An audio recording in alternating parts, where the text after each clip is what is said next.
قال النبی صلی اللہ علیہ وسلم، میرے محبوب کا فرمان ہے، لا تجعلوا قبری عیدا لعن اللہ الیہود والنصارى اتخذوا قبور انبیائہم مساجدا۔ اللہ کی لعنت ہو یہودیوں عیسائیوں پہ۔ کیوں لعنت؟ آپ تو رحمت والے پیغمبر ہیں، ما ارسلناک الا رحمتا للعالمین۔ آپ تو رحمت کا منبع ہیں، آپ تو رحمت کا مصدر ہیں، آپ تو رحمت کا ماخذ ہیں، آپ تو رحمت کا مرکز ہیں۔ آپ لعنتیں کیوں کرتے ہیں یہودیوں عیسائیوں پر؟ میرے نبی فرماتے ہیں ان کا جرم یہ ہے کہ انہوں نے اپنے نبیوں کی قبروں کو میلے گاہ بنا لیا تھا، انہوں نے اپنے نبیوں کی قبروں پہ جم گھٹے کر لیے تھے، اور میں اپنی امت کو منع کر کے جا رہا ہوں، خبردار میری قبر کو میلہ گاہ نہ بنا لینا، خبردار میری قبر پہ آ کے اس طریقے کے ہجوم یا رش نہ کر لینا۔ آج ہماری قوم کن خرافات میں پڑ گئی ہے، جس طریقے سے ہندو کرتے تھے یہ انہی کو دیکھ دیکھ کے جناب اب اللہ کے ولیوں کی قبروں پہ عرس مناتے ہیں، میلے ٹھیلے لگاتے ہیں، رش کرتے ہیں، عورتیں بھی آ جاتی ہیں اور بچے بھی آ جاتے ہیں، مرد بھی آ جاتے ہیں، اختلاط بھی ہوتا ہے، زنا بھی ہوتا ہے، ایک دوسرے کے ساتھ غلط گپ شپ بھی ہوتی ہے، شرابیں بھی پی جاتی ہیں، موسیقی بھی ہوتی ہے، ڈھول کی تھاپ پہ رقص بھی ہوتا ہے، چادریں بھی چڑھائی جاتی ہیں، دیوے جلا کے چراغ بھی جلائے جاتے ہیں، وہاں منتیں بھی مانی جاتی ہیں، وہاں شرک بھی کیا جاتا ہے، وہاں بوسے بھی لیے جاتے ہیں، وہاں قبروں پہ ہاتھ لگا کے چوما بھی جاتا ہے، وہاں جناب ان کے متعلق یہ غلط افعال جن سے میرے نبی کریم نے منع کر دیا تھا۔ حدیث پاک میں آتا ہے نہا رسول اللہ صلی اللہ علیہ وسلم ان یجسس القبر و ان یبنا علیہ۔ میرے نبی کریم نے فرمایا قبروں کو پکا کرنا منع ہے، میں تمہیں حکم دیتا ہوں کہ قبروں کو پکا نہ کرو، میں تمہیں حکم دیتا ہوں کہ قبروں پہ جا کے مجاور بن کے نہ بیٹھو۔ نہا ان یقعد علیہ، قبروں پہ مجاور بن کے بیٹھنے سے بھی منع کر دیا، قبروں کو ہاتھ لگا کے چومنے سے بھی منع کر دیا، بوسے لینے سے بھی منع کر دیا، میلے ٹھیلے لگانے سے بھی منع کر دیا، وہاں جا کے سارے شرکیہ افعال سے بھی منع کر دیا۔ اور ایک حدیث میں فرمایا لعن اللہ کی لعنت ہو ان لوگوں پر جو قبروں پہ چراغ جلاتے ہیں۔ میں ذمہ وار ہوں، میں دکھاؤں گا حدیث۔ اللہ کی لعنت ہو جو قبروں پر، بولتے کیوں نہیں ہو؟ چراغ جلاتے ہیں۔ جاؤ قبرستانوں میں دیکھو، شب برات کے موقع پر، محرم کے موقع پر، عرسوں کے موقع پر وہاں جا کے چراغ جلائے جاتے ہیں۔ چراغ طرح کے پیچھے چراغ ہاں ہوتا ہے، ایک نہیں چراغ ہاں، چراغ ہاں۔ یہ میلے ٹھیلے میرے نبی کی سنت منائے حرام ہے شریعت کے اندر۔ اللہ کا اگر کوئی بزرگ ہے جس نے دین پہنچایا آپ تک، اگر انہوں نے دین پہنچایا آپ کے علاقے میں، تو اس کا یہی حق ہے کہ آپ اپنی عورتوں کو وہاں جا کے نچواؤ، اس کا یہی حق ہے کہ وہاں جا کے مرد اور عورت سرے عام اللہ کے حکموں کو پامال کرے۔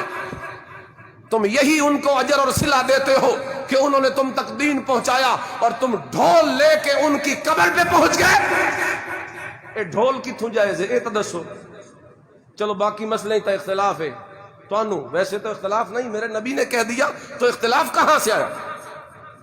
ہمارا نوجوان جاتا ہے میلے میں، ہماری خواتین جاتی ہیں میلے میں، کیا ثواب سمجھ کر برکتوں سی دلیلیں دیتے ہیں جی نبی علیہ السلام شہدائے احد کی قبروں پہ جاتے تھے ہر سال، یہ دلیل عرس دی، سبحان اللہ. تو جو جا کے تم کرتے ہو معاذ اللہ، میرے نبی کے متعلق یہ سوچا جا سکتا ہے؟ میرے نبی اگر جاتے تھے تو ان کی سنت تو جایا کر، کون منع کرتا ہے؟ جایا کر. لیکن یہ جو تو نے تاریخیں مقرر کر دی ہیں، یہ جو تو نے وہاں پہ شیطان نچوا دیا ہے، یہ جو تم نے وہاں قوالی کے نام پہ ثواب کمانا چاہا ہے، ایک میں جائز ہے. ڈھول تے ثواب ملتا، تم اندر بے شک قرآن پڑھتے رہو لیکن اوپر ڈھول لگاؤ، ثواب مل سی کے گناہ. نہ بے ادبی کرو. نوجوانوں کو کہتا ہوں، نہ میلوں اور شور شرابے اور عیش پرستی کے نام پہ ایسی جگہوں پہ نہ جاؤ جہاں گناہ کی وجہ سے اللہ کی لعنت اور پھٹکار پڑتی ہو. وہ تو اللہ کے ولی تھے، ان کی قبروں کو تو اللہ نور سے بھر دے. وہ تو اللہ کے ولی تھے جنہوں نے دین آپ تک پہنچایا. اولیاء اللہ، ان کی تو بڑی عظمت ہے، ان کی تو بڑی شان ہے، ان کا تو بڑا مقام ہے. وہ تو ہمارے محسن ہے، ان کا تو ہمارے اوپر احسان ہے کہ انہوں نے دین ہم تک پہنچایا. وہ اللہ کے ولی تھے، انہوں نے ان علاقوں میں دین کا چراغ جلایا. لیکن جرم ہمارا ہے کہ ہم ان کی قبروں پہ جا کے وہ کام کرتے ہیں جو کام شیطانی کا. سارے شاہ پرنو انتظار ہے، میلہ کدا لگ سی. کمال ہی ہو گئی یار.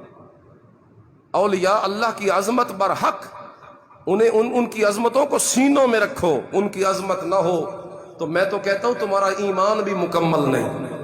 کیونکہ جو اللہ کے پیارے ہیں ان سے کوئی بغض رکھے گا تو اللہ اس بندے کو بھی پیارا نہیں بنائے گا. دوست کا دوست بھی دوست ہوتا ہے. اگر وہ اللہ کے پیارے ہیں تو تم ان سے محبت رکھو، لیکن عقیدت میں آ کر حد کراس نہ کرو، نہ کرو، نہ کرو. قیس بن سعد، ابو داؤد میں حدیث موجود ہے، کہتے ہیں یا رسول اللہ، میں وہ ہیرا گیا ہوا تھا کوفے کے علاقے میں نے دیکھا کہ وہاں کے لوگ اپنے سرداروں کو سجدہ کرتے ہیں. میں نے وہاں سوچا کہ اگر یہ سرداروں کو سجدہ کرتے تو ہمارا سردار تو سب سے اونچی سرکار ہے صلی اللہ ہو، تو پھر ہم کریں گے. تو میں آیا ہوں یا رسول اللہ، اگر وہ کرتے ہیں تو پھر ہمیں بھی آپ کا سجدہ، سنو حدیث سنو، تو پھر ہمیں بھی آپ کا کرنا چاہیے. میرے نبی نے قیس بن سعد سے پوچھا، یہ مجھے بتا، لو مررتا بقبری، اگر میری وفات کے بعد تو میری قبر سے گزرے تو میری قبر کا سجدہ کرے گا؟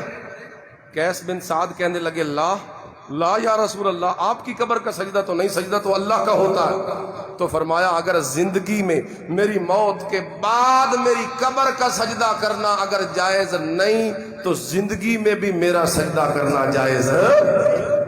اگر میرے نبی کی قبر کا سجدہ جائز نہیں تو کسی اور کی قبر پہ ماتھا ٹھیکنا جائز ہو سکتا ہے. ثابت بن ضحاک، ابو داؤد میں حدیث موجود ہے، کہنے لگے یا رسول اللہ، ایک بندے نے نظر مانی ہے کہ بوانا ایک جگہ ہے، وہاں جا کے میں اونٹ ذبح کروں گا، تو کیا وہ کر سکتا ہے؟ میرے نبی نے فرمایا مجھے یہ بتاؤ کہ وہاں کوئی بت تو نہیں پوجا جاتا؟ اس بوانا شہر میں، اس جگہ پر جہاں جا کے نظر پوری کرنی ہے، وہاں کوئی بت تو نہیں پوجا جاتا؟ بتایا گیا نہیں جی، کوئی ایسا نہیں.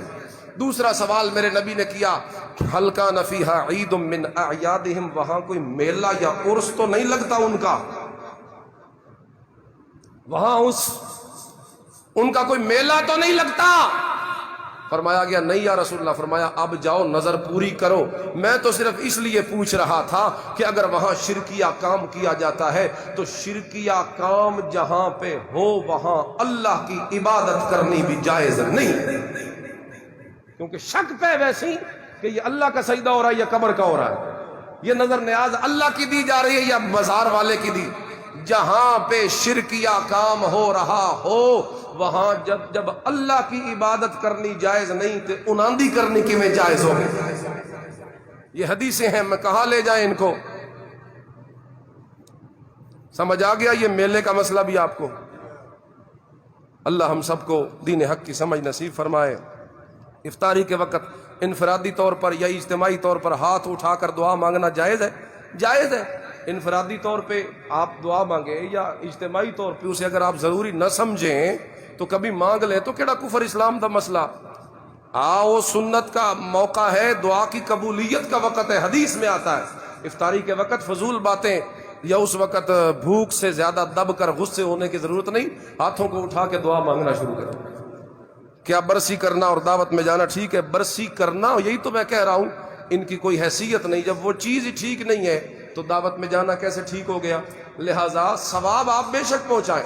ہم سیدھی بات الٹی بات سے منع کرتے ہیں، منفی سے. لوگ ہمارے پہ الزام لگا دیتے ہیں منکرن. ہم کہتے ہیں عرس میلے نہ لگاؤ، اے اکثر ولیت منکرن. ہم کہیں گے برسیاں اور یہ کام نہ کرو، اے اکثر ثواب دے منکرن. انکار نہیں کیا جا رہا، ہم تو آپ کو غلط جو ایک رائج طریقے ہیں ان سے روکتے ہیں، ورنہ اصل صحیح سنت طریقہ تو ہماری جند جان ہے. اللہ ہم سب کو عمل کی توفیق نصیب کرے.